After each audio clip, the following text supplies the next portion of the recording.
Hey guys, so I watched the TED Talk video where Sherry Turkle had her speech or lecture about technology, which is entitled Connected But Alone. We live in a world where technology became part of our daily lives, and though our little gadgets or devices are so quote unquote psychologically powerful, which Sherry Turkle said, it doesn't just change what we do, it changes who we are. For me, it is the lack of using it in moderation which makes us lose grip of reality and being present in general or in a certain way. It becomes effective when people are engaging to a certain topic that you're talking about, or if the topic is of interest to both sides or to the audience or the person you're talking to. So, for example, you have a friend and you just looked at him or her and he or she already understood what you said. It's because that you relate to each other by having a certain topic that you're invested in. So, basically, the topic is the reason why you're invested to communicate or conversate with one another, which makes the communication effective in a way. So, yeah.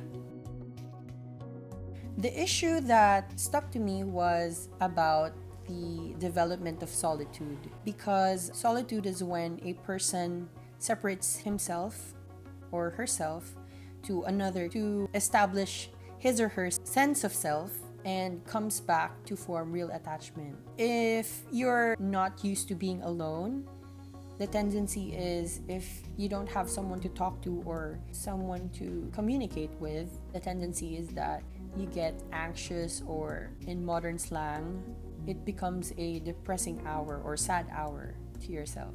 That's why you reach out to your phones or gadgets to be occupied, just to not feel anxious or sad, which in fact is just natural for a person to feel.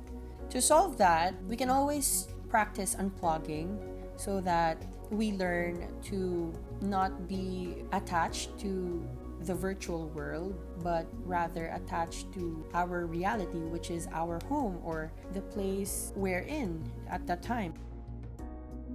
Yeah, it serves human purpose. Why? Because nowadays people have their own phones, and with our phones we can use any apps that we tend to use every day so that we can connect to other people or learn about something. We can look up anything on the internet that we didn't really know there is before. So in a sense, we become more intelligent but a little lazier than usual.